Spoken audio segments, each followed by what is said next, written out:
Good afternoon. I'd like to call this hearing to order and welcome to our witnesses, Director of National Intelligence Avril Haines, CIA Director Bill Burns, FBI Director Chris Wray, Assistant Secretary for Intelligence and Research at the State Department, Brett Holmgren, Director of National Security Agency, General Timothy Hawk, and Defense Intelligence Agency, DIA Director, Lieutenant General Jeffrey Cruz. Thank you for appearing today before the Senate Intelligence Committee's annual Worldwide Threats hearing. It is important for Congress and for the American people to hear directly from the leaders of our intelligence community about the threats and challenges facing the United States. I'd like to first acknowledge the women and men of the U.S. intel community. Most Americans will never see the work you do behind the scenes, but be assured that the members of this committee know its importance, and we thank you for what we do to keep America safe. The threat environment today is perhaps one of the most challenging we've seen in recent years. We see nations backsliding from democratic institutions. We see authoritarian systems seeking to impose their will upon neighbors while looking to undermine the international system that has been guarantor of security and stability since World War II. And we see the rise in competition around new technologies. We must ensure that our institutions, including the IC, evolve to meet these new challenges, which means, in my mind, redefining what we think of as national security. The IC was built to collect measures of hard power, how many ships, planes, and military personnel an adversary might have. But the nature of strategic competition today revolves as much about not only traditional military power, but around non-traditional tools and the ability to harness emerging dual-use technologies.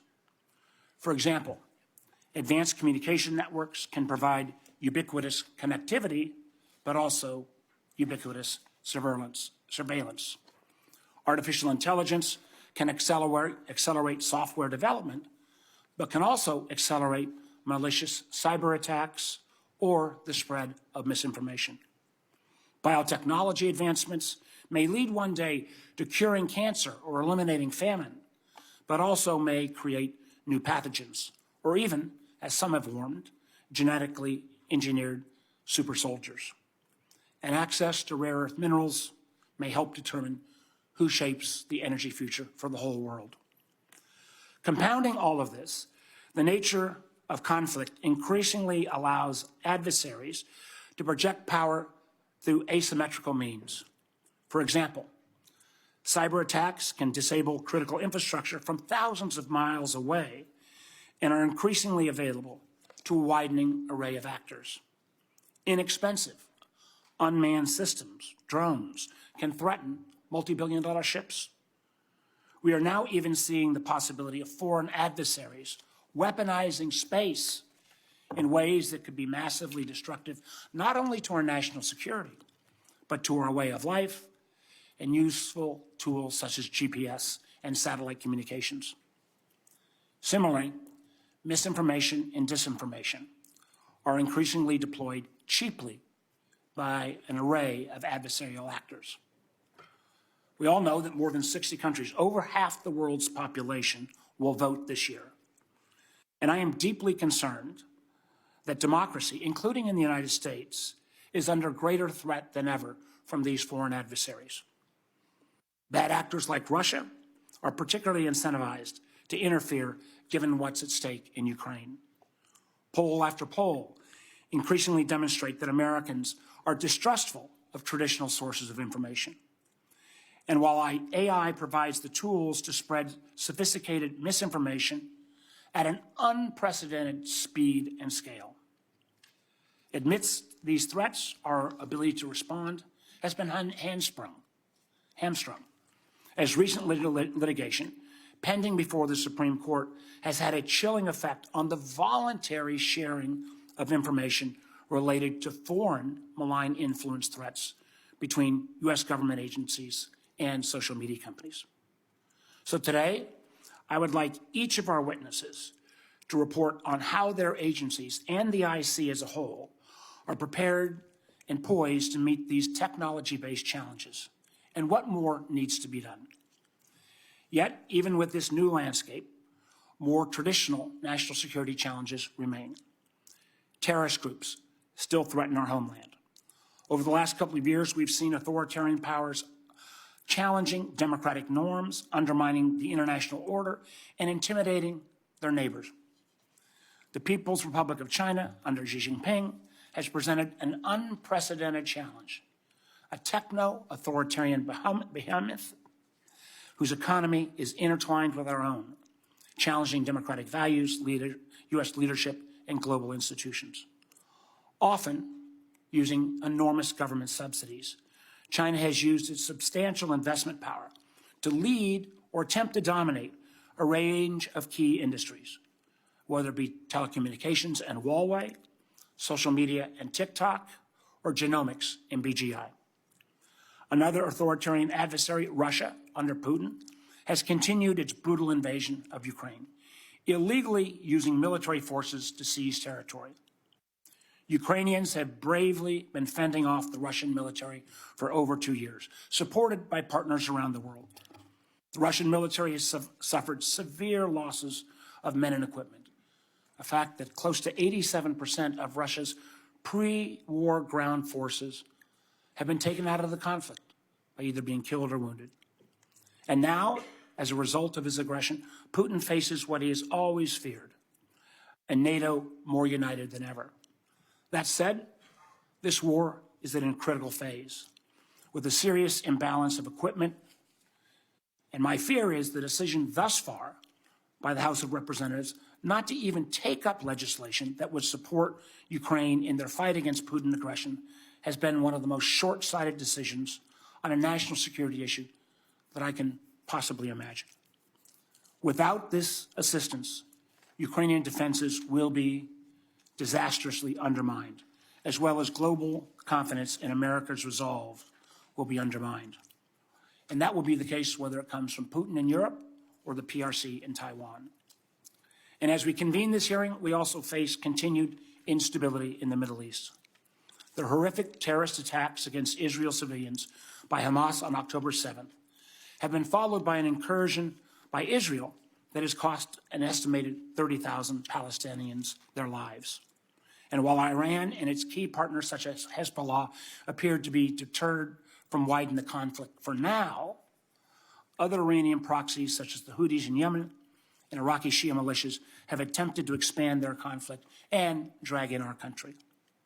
At the same time, Israel's war against Hamas has shown the difficulty of using military force alone to eradicate a non-state actor embedded in a civilian population, especially one that has been so adept at using underground tunnels.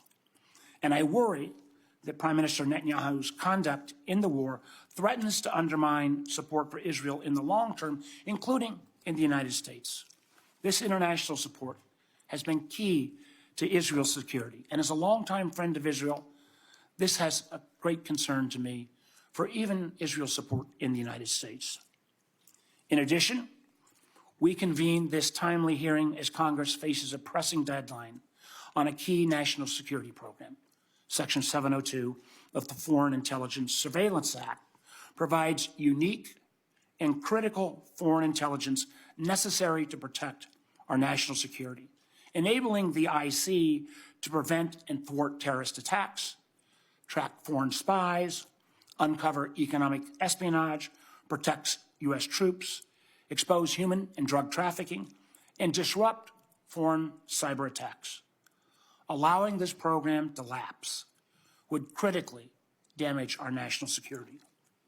In closing, we face an increasing array of diversity of challenges, but we also have an opportunity to reinvigorate America's democratic values in face of autocracies like China and Russia. We cannot take for granted either democracy or the international system that has kept Americans safe for decades. Maintaining both requires leadership, conviction, and sacrifice. With that, let me now turn to the Vice Chairman. Thank you, Mr. Chairman. Thank you all for coming here today. And I also extend my thanks to the men and women who work underneath you that do the important work of keeping our country safe at what I think you could describe as one of those pivot moments in history where what life will be like for a generation is being determined by what's happening now and in the near future, while events are changing perhaps faster than any other time in human history. I think it's hard. I think we have to remind ourselves that we're going to talk about the specific threats, the what's, of the why, the bigger outline picture of why things are happening the way they are happening, because I do think that they are all interrelated. So from the end of the Cold War, I don't know when the end date is, but let's say the late 2000s, we lived in a unipolar world. The United States was basically the only country in the world that could project power everywhere at every time, and we were called upon to do many things in regards to that. But other nation states progressed during that stage, and I still think America, by far, by every measure you can imagine, economically, culturally, militarily, remains the world's strongest nation and should remain that way for the foreseeable future if we make the right choices. That order that I just described is being challenged. It's being challenged by nation states that, frankly, don't like the way the world looks now. At least they think it benefits America and it hurts them, and they want to remake a new world, perhaps even replace the world that they think is beneficial to America and our democratic allies, with an alternative, if not at least a replacement, this new order that they seek. The Chinese, they believe we're in inevitable decline and that their rise is inevitable as well. Like I said, they don't like the rules of the world as they believe were written by America and our allies, and so they increasingly are taking it upon themselves at every opportunity to challenge them. They, at every domain, they steal our ideas on innovation and so forth so that their companies can do the things that we do, but of course do it cheaper and flood markets with those products. I don't need to tell this panel or the members of this committee and the general public that they're expanding their military capabilities in an extraordinary way to include not simply projecting power in the Indo-Pacific, but around the world. They, by the way, they manipulate loopholes in our laws and in our systems in this country to buy up land, buy up companies, gain strategic advantage in industries, and undermine our industries in return. They are a major part of flooding this country with deadly drugs that are destroying communities and ravaging entire families. And they've also gotten very good at hiring lobbyists and even deputizing the corporate industry, corporate America, to come up here and lobby us for things that are beneficial to the Chinese goals at the expense of this country long term. And I think it's important to mention here today, they also happen to control. Anybody says they don't, doesn't know what they're talking about, because every company in China is controlled by the Chinese Communist Party. They happen to control a company that owns the world's, one of the world's best artificial intelligence algorithms. It's the one that's used in this country by TikTok. And it uses the data of Americans to basically read your mind and predict what videos you want to see. The reason why TikTok is so successful, the reason why it's so attractive, is because it knows you better than you know yourself. And the more you use it, the more it learns. The problem is not TikTok or the videos. The problem is the algorithm that powers it is controlled by a company in China that must do whatever the Chinese Communist Party tells them to do. And the only way that that algorithm works is if that company in China, under the control of the Chinese government, is given access to the data that TikTok collects. TikTok does not work without that algorithm. And that algorithm is controlled by a company that's controlled by the Chinese Communist Party under the law of China. In the case of Putin, he actually sees America as decadent and in decline, and he views Russia as resilient. They view themselves as a great power, and he believes that great powers have a right to buffer states. He believes that great powers have a right not just to have their own borders, but to control the countries around their borders as buffer states. I think they already have that in Belarus in his mind, and it is one of the reasons why he invades Ukraine. In the case of Iran, they want to export their Shia Islamic revolution to the entire Middle East. And the problem with this is two things standing in their way: the State of Israel and the United States of America. And so that is why they have proxy groups in places like Syria, in Iraq, in Lebanon, in Yemen, in Gaza, who they use for their purposes. One of their purposes is to use these groups now to attack Americans so that we will say it's not worth the trouble, we need to get out of there. And once we leave, then they'll move on Jordan and on Bahrain. then they'll make Israel an unlivable place. And ultimately, their ambitions are the entire region and most of the Gulf kingdoms. That's why I think it's a mistake to view the horrific events of October 7th as simply the latest iteration of a long-standing Israeli-Palestinian problem. It is deeply tied to the head of this snake, and the head of this snake is in Iran and in Tehran. Add to all of these three countries North Korea. We haven't heard a lot about it yet. They have become increasingly aggressive. In fact, I would argue that we perhaps are closer to some armed hostilities than we've been in a decade or longer. Why? Why have they become so aggressive? They feel empowered. They feel empowered because Putin is buying things from them and helping them to break their international isolation, and also because I don't know what percentage of their economy is powered by ransomware attacks and cyber hacking, but it's substantial. They generate a lot of money from that. And then add to all these parades of horribles the fact that terror is still a threat. Iran, as has been publicly reported, is still trying to kill former government officials that live in the United States of America.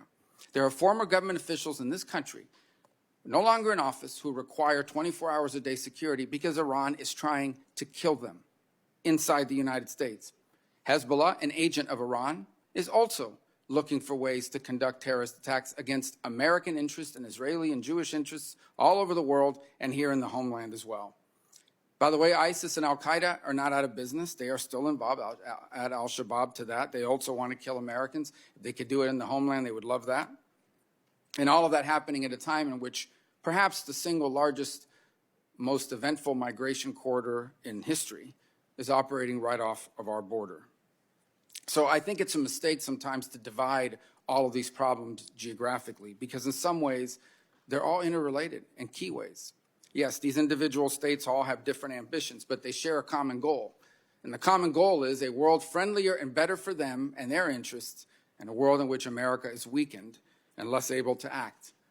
And all of these crises begin to interlock in a way that help them. For example, the Chinese and the Russians are probably see great benefit. No, not probably. They do see great benefit what's happening in the Middle East, because they figure every dollar and every second of our attention that's paid there is we're not paying to what's happening with Ukraine, and we're not paying to the Indo-Pacific. The Chinese see great benefit in Ukraine as well, because they view it as the more time and money we spend there, the less time and money and focus we have on them. In fact, one of the things I know the Chinese hope for is one of two things. A, we deplete ourselves in Ukraine or the Middle East, particularly Ukraine. Or B, we cut and run, and then they can go around the world, see, I told you America's weak. I told you America's unreliable. They have a plan for either outcome, which makes it challenging for us as we decide what to do here. So these things all come together, and I think that's really the overarching threats that we face, is an understanding that none of these should be viewed in isolation. The goals that Russia has, the goal that Iran has, the goal that North Korea has, the role that the Chinese have, may be different goals. But one of the real developments that threaten the security of our country is that they are increasingly partnering with one another. Not a NATO alliance, not the sort of formal alliance that's written out, but they are increasingly partnering with each other on selected topics and at selected opportunities, because they all share one goal, and that is they want to weaken America, weaken our alliances, weaken our standing and our capability and our will, because it helps them to achieve the world as they envision it, the world that they want. But it comes at our expense and at the expense of all that's been built over the last 20 or 30 years. So I think that one of the greatest dangers we face is the inability to see how all these things are interconnected. And I think one of the greatest challenges we face is to deal with them as if they are interconnected. I think that what life will be like on this planet for the next generation will be determined very much by what we do or fail to do here over the next 2 to 3 years, and certainly with the issues that are before us today. So I look forward to hearing from all of you, and I appreciate you coming.